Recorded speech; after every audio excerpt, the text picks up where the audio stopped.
Am I the a-hole for refusing to discuss our kid's last name with my ex? Ex and I broke up 5 years ago. We're civil enough for our kids' sake. But there is a lot of bad blood there that can't be undone easily. And this kind of discussion makes it harder. So ex got married a year ago and is 7 months pregnant with another child. She sent me an email not too long ago saying her and her husband have discussed adding their last name to our kid's last name. She said the kids had already been informed of their plans and were on board. But when my kids brought it up to me 2 days before X said anything, the kids mentioned it and said they didn't want their names changed. And my daughter was upset because she took it as it was happening regardless of how they feel. My son got the same impression. I replied to X that I did not consent and I would not discuss the issue further. It was short and simple, and that was all I planned to do. But then I got a slew of emails from her expressing that I was a prick, and we should discuss issues pertaining to our children, and that I am denying the kids of what they want, and she'll take me to court over this regardless. I told her that was fine. If she wanted to waste money in court, I would see her there. Her husband decides to call my office and talk crap to me over the phone about this issue. A few of my friends said I should have at least discussed this with her, instead of just saying no and that I won't talk about it. Am I the a-hole for this? Now for the top comments. Not the a-hole. If her husband responded by calling you at your work, then I'm not sure any discussion would have gone well anyway, except if it ended in them getting their way. They were justified in asking, but not in name-calling and calling you at work, which could have consequences for you. Not the a-hole. I think it was nice of Opie not to put his kids in it by saying they don't want it either. Opie can just as easily suggest they have the husband change his name and give the new kid the same last name as Opie. What? Then they can all have the same last name. Isn't that nice? Not the a-hole. Firstly, these are your kids too. Your input is required while they're minors. Secondly, it sounds like the kids weren't actually asked, but simply told this was happening. So she lied to you. Edited to add. If your ex or her partner are contacting you at work, it better be a child-related emergency. There's no other reason. The kids might have picked it up wrong. My ex was never great at communicating. But regardless, they have expressed strongly to me that they don't want this done. So that's all there is to it. Yep, that's point number 3. They don't want this. Firm not at a-hole. And while it's pessimistic, please document her attempt to force this name change and the response your children had. Info. Do I understand that correctly, that they want to add the new husband's last name to your children? That is so insane. I hope I understood that very wrong. Yes, this is what they want. So instead of Jones, it would be Jones-Smith or Smith-Jones. Now for the next story. Am I the a-hole for refusing to hyphenate my last name? My mom got married recently, and she and her husband to hyphenate their names and form one family name.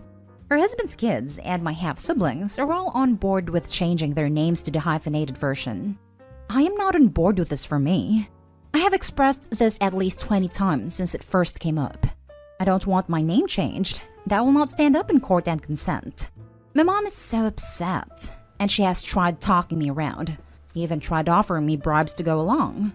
Her husband asked me why I'm against it, and I have told him straight, I like my name as it is, and it's my tie to my dad, who died 2 years ago, and I don't want anyone taking anything or adding anything to it.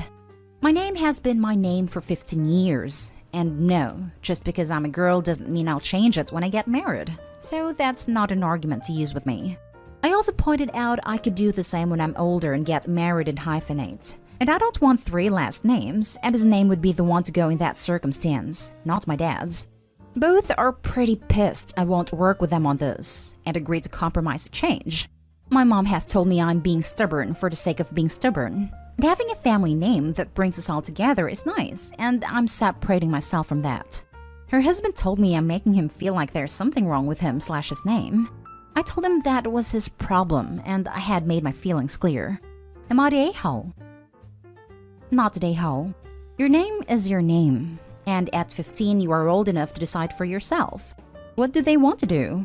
Force you to change it and then let you change it back when you're of age? Hell, when my brother adopted his wife's kids, the younger was I think 4 or 5 and the older was 9 or 10. Maybe even younger, and to be honest, I think they were.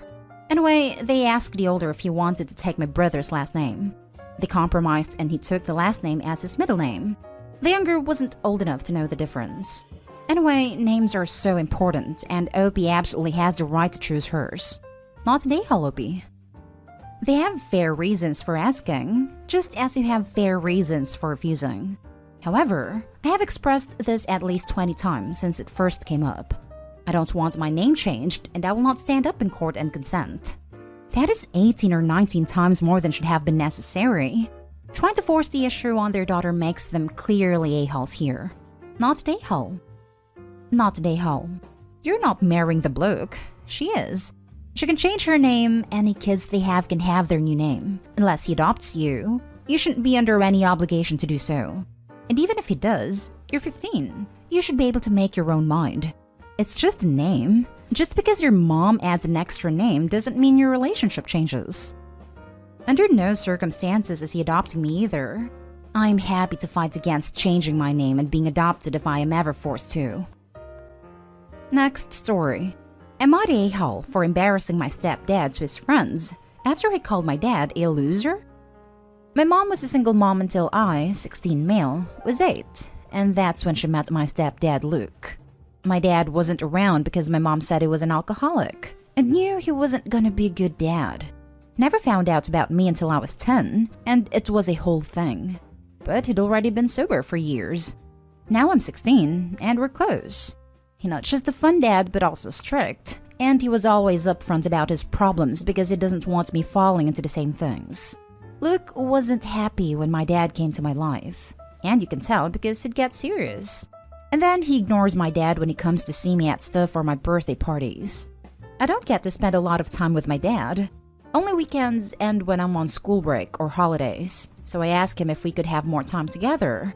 My mom doesn't want to because I belong at home. So they're taking this to court now for him to get joint custody. The other day, Luke's friends came over to the house and they are playing poker in the kitchen.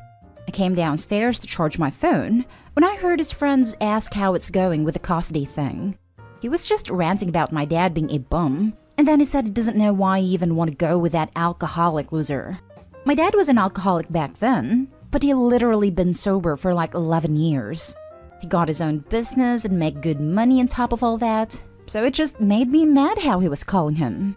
So I called out from the living room that my dad makes more than him, so I don't know why he thinks he can call him a loser when he's made his life better since he stopped drinking.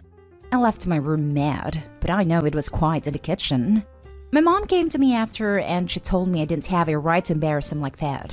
She knows Luke was out of line talking bad about my dad, but I need to understand it's hard for him knowing I want to spend more time at my dad's than here. So I don't know if I was the a-hole in this or not. Now for the top comments. Not the a-hole. Your mom and stepdad are though. What they are doing is called parental alienation, essentially trying to coach you to turn against your other parent, instead of letting you have whatever relationship you want. You are old enough to voice your opinion at a court. If you want more time with your dad, let him know that you are willing to testify that you want more time with him. Yeah, I know. That's what I told my dad that I'll tell a judge or whoever. He didn't want to push for more time before, unless I said I wanted that too. Sounds like you'd be better off away from Luke anyway. Not the a-hole. Your dad was an alcoholic and got better. Luke is an a-hole and staying the same. Not the a-hole. He shouldn't have talked about it in the house, friends or not. They aren't concerned about your feelings. You should have made to feel anything negative about wanting your dad in your life. I find it very interesting that they have made it about them. That's irresponsible, selfish, and childish. If this threatened them so much, perhaps they should work on being people who you want to be around. You hear stories about why people go no contact as adults, and this sort of thing is exactly why. Next story is titled, Am I the a-hole for not letting my stepsister borrow my ring? My stepsister lost her mom growing up very young, so she doesn't really remember her mom that well. She didn't have anything to remember her by because she didn't have anything of sentimental value from her mother. My mom died when I was young as well, but I remember she had a ring she got from my grandmother and wanted to give that ring to me but passed away before she could do so. I wear that ring every day, and usually I'm very picky about people touching it unless it's my father and grandmother. My stepsister noticed the ring and has been eyeing it. She's asked for it quite often, and I always say no. My stepsister would always beg. It doesn't have any meaning to her, so I don't know why a grown woman is begging for another adult's ring. She asked last week, and as usual I said no. She blew up on me and said it wasn't fair that I always got what I want, and called me petty and selfish a-hole. She went to her father like she was a child, and now her father is mad at me. My father defended me and now they're arguing. My stepsister is saying it's because of me and I feel bad. Am I the a-hole for not letting my stepsister borrow my ring? Not the a-hole. Make sure you protect that ring, because if she's this obsessed with it, she may resort to stealing it. I came here to say the same thing. Not the a-hole. It's not hers. It has no connection with her, but it's very, very special to you. Perhaps that's why she wants it, which is even worse. If her father is enabling her, then he's an a-hole and a bully. She's not called Veruca Salt, is she? Not the a-hole, and I'm surprised you felt you needed to ask. Family dynamics really mess with your head. If they are super wonky, things that are obvious to outsiders are difficult for those living it. There's been many things in my life where people have been like, WTF, why do you think you're an a-hole? And it's like, well, my family made me feel like one, so I'd second-guess myself. Not the a-hole. It's your ring, not hers. And it was your mother's and has a special meaning to you. If she really wants a ring, she can buy one herself. She's not entitled to your ring. Now for the last story. Am I the a-hole for not stepping down from walking my daughter down the aisle? I was pretty young, 18, when I had this fling with an older woman. It lasted a few months, then we didn't see each other again. 3 years ago, I found out I had a 20-year-old daughter that I fathered with this woman. We only found out because she got matched with my brother on some DNA site he had an account on. And that's how the story trickled out. She never told me she got pregnant because she didn't want her husband to know about it. Apparently he did when my daughter was 7, and was gone for a few years, then got back together when she was a teen. But they had a strained relationship. It got even more strained when she found out the truth, and neither had told her. I've been seeing my daughter regularly ever since, and we've tried to build our own relationship as father/daughter. It's been an emotionally heavy but rewarding journey. My daughter has kept minimal contact with them both from what I know, and doesn't see either as often as she used to. She got engaged to her boyfriend of 5 years. It's meant to be a small backyard wedding, and my daughter has given me the honor of asking to walk her down the aisle. It was very overwhelming for me, and I said yes without hesitation. This has gotten back to her mother and husband, neither which are happy about it, but since my daughter doesn't speak to them as much, they've contacted me. Since he's the one who raised her and such, it's rather disrespectful of me to accept a role I've only been filling for a few years when all the hard work was already done. I wanted to say plenty in that moment, but bit my tongue as best I could. He's just hurt that she didn't bother to ask him to be the one to give her away, and understands they have their own history. And asking me, man to man, to do him this favor and bow out of doing this since he's been the one in her life the most, and he understands it wasn't my fault that I wasn't. But still, seeing it from his perspective, yeah, I'm sure it's painful. My daughter doesn't want to consider it, so that's why stepping down on my own would be the next best thing, and I'd be doing something pretty disrespectful and selfish. That's rich coming from her, I know. Just to have a clear conscience on this, am I the a-hole? It's not your choice, and it's not that other man's choice. It's her choice, and she asked you, not the a-hole. I was just thinking that they, the mother and stepdad, seem very keen on taking other people's choices away. To then have the audacity to complain that Opie didn't do the hard work when he had no clue his daughter even existed? They're a-holes. And in asking Opie to step down, they're trying to take his daughter's choice away again, just in a roundabout way. They're going the right way to end up disowned. Wouldn't that be ironic? Not the a-hole. If your daughter is low contact with her mother and her stepfather, there's a very good reason for it.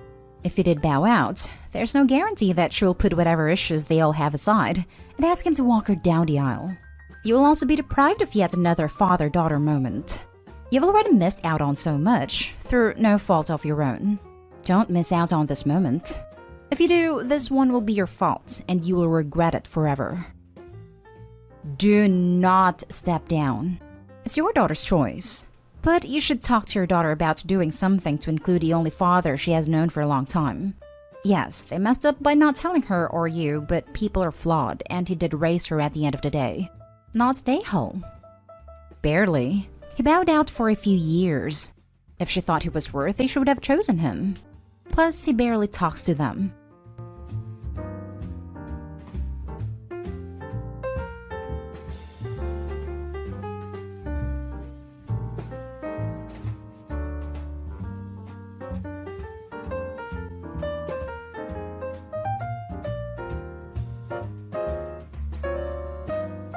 Update. My male 27 wife, female 26, lost her job after leaving early numerous times out of concern for her friends, female 26. Mental health after her miscarriage. But when I tried to talk to her, she made me out to be the enemy. Original post. My wife and I have been married for 3 years, and we don't have any kids at the moment. We want to have kids in the near future, but as of right now, my wife is really struggling, and I don't know what to do to help her. My wife Liz has a best friend Lauren who she's known since high school, but ever since 2 years ago, Lauren has been going through a lot. Lauren had a miscarriage a couple of years back, and Liz told me that it was one of the things that led her to eventually divorce with her husband. Lauren was depressed for some time, and Liz would come over after work to comfort her and get her out of the home. And she even said that Nick, Lauren's husband, had asked her to do so too since Lauren wasn't being receptive to him. Nick would pay for activities for them to do, such as movies or concerts, and I would pay for some as well. I didn't know Lauren especially well, but after inviting them over for dinner a few times, I felt like I began to know them more too. But when Lauren would tell my wife about how Nick would try to offer to do things with her too, Lauren would usually refuse them and his suggestions to splurge on herself, to do her hair and make herself feel nice every once in a while.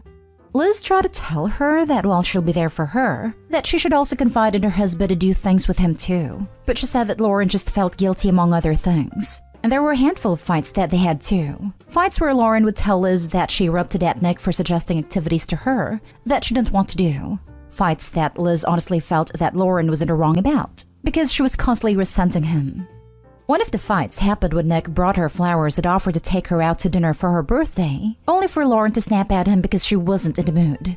When Liz asked if he had already purchased the reservation before asking her, she said that he didn't and that he should have known she wasn't in the mood, and she refused to take the flowers too. The other fight they had was about a vacation week that Nick was planning to use, but when he asked if she wanted to go, she gave him an attitude about not wanting to. So when he said that he would use the PTO later in the year once she was feeling up to it, she got on him for not asking his friends instead. But when he said that he wanted to spend it with her, she just went off at him and told Liz about it too. Fast forward some time and Lauren and Nick are no longer together. Lauren's condition has worsened, and it's taken a toll on my wife, who has continued to spend time with her after work. I'm all for supporting her friend, but I believe that there's a point when you must also prioritize yourself. And in the beginning, my wife would be tired after going straight from work to Lauren's to comfort her, both during the miscarriage and after their divorce.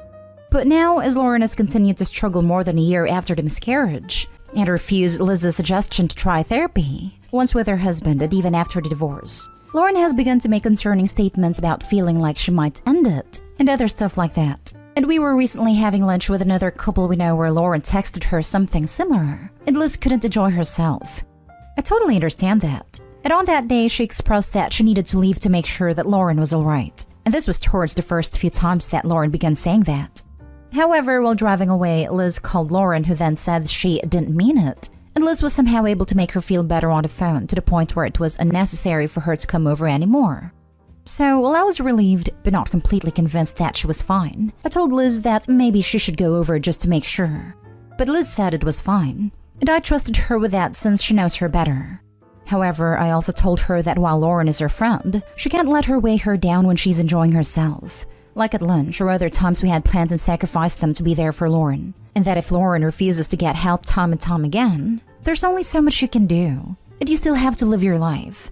And while she said that she agreed in the moment, it's gotten a lot worse the past few weeks at work, to the point where she lost her job, and I'll try to explain why. Ever since the day when Lauren said she might end it at lunch, my wife has stopped telling me about the specifics like she used to. And while I understand that she never had to include me in the complicated details between her and her friend, it started to affect her at work consistently, to the point where she's left work early to check on her over concerning messages that she no longer wants to show me. and I only found out about it because she was fired. She had a full-time job, but after she was fired after several warnings and nights where she'd come home and be distressed while not telling me why when I asked, she finally told me that she's been leaving early to visit Lauren. It finally showed me a bunch of similar messages to end it from the other day, and she's really been affected by Lauren's condition a lot.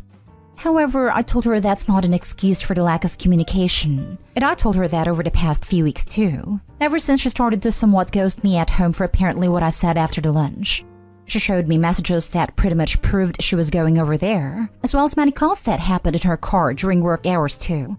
However, we have bills to pay, and while I figured that maybe she was just down and stressed from work when she went quiet, she began blaming me for Lauren's condition of late, and saying that I encouraged her to neglect Lauren when that's not the case. I told her I don't think Lauren is a healthy friend because she's always affecting her mood even when they're not together. Not to mention how she refused to seek therapy or better herself over a year since the miscarriage. However, she now sees me as the enemy because of those comments, and I don't know how to make her stop ignoring me of late again.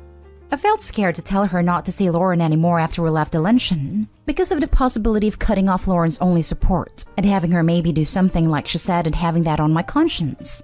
But I'm starting to second-guess myself after everything that's happened, and I just want to ask what I should do from here since she's not talking to me, and thinks I'm not supportive of Lauren's condition, and I really feel like I'm losing her. From not eating dinner with me to not talking to me for long stretches, she sees me as the enemy and I don't know what to do.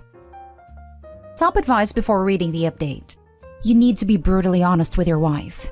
She is not helping Lauren. She is enabling her, and the way she is going about enabling her is wrecking her own mental health, has wrecked her job, and is on its way to wrecking your marriage. That what Lauren is going through sucks hardcore, but your wife is not helping by allowing this to continue.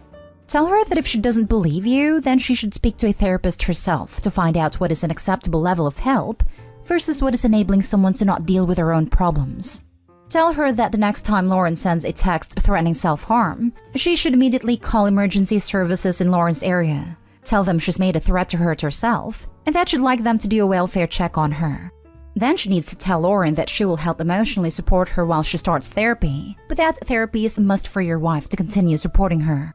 If your wife won't draw a line, you may need to draw the line yourself, before your wife lets Lauren drown all of you. I completely agree with you. And when I told her that she can't let Lauren's text suck the life out of her when she's enjoying something like the luncheon, and quickly ruin her mood by demanding to leave, I was afraid to be more adamant about staying in case something did happen with Lauren, which would make my wife resent me for a long time. I regret that now. And while I did kinda say what I meant the same day, I should have been more adamant about it, and I was wrong to say it lightly. I recently told her that Lauren was also wrong in some of the ways that she began to neglect her husband, who was trying to comfort her too, along with how Liz isn't a replacement for Lauren's husband. I didn't want to come off as controlling, and I was afraid of something happening after putting my foot down too lightly after the luncheon. But I agree with setting the boundaries for going forward starting from now that you mentioned if she'll be open to hearing them. And if not and she continues to make me the enemy, then I'll take it from there. I've been in your wife's position before where I somehow became the only support for a friend who was very mentally unwell. It was making me miserable, but I was too focused on keeping her safe to see it. My partner kept telling me it wasn't healthy and I kept ignoring him because she needed me. For me, the realization came when I was very ill and couldn't get out of bed, and somehow still ended up on the phone with her social worker trying to assess whether she needed an ambulance/mental health crisis team while she was nonverbal and communicating with me solely in cat emojis. I realized that I was putting myself at risk for a relationship I got nothing out of, because she never supported me when I was also struggling.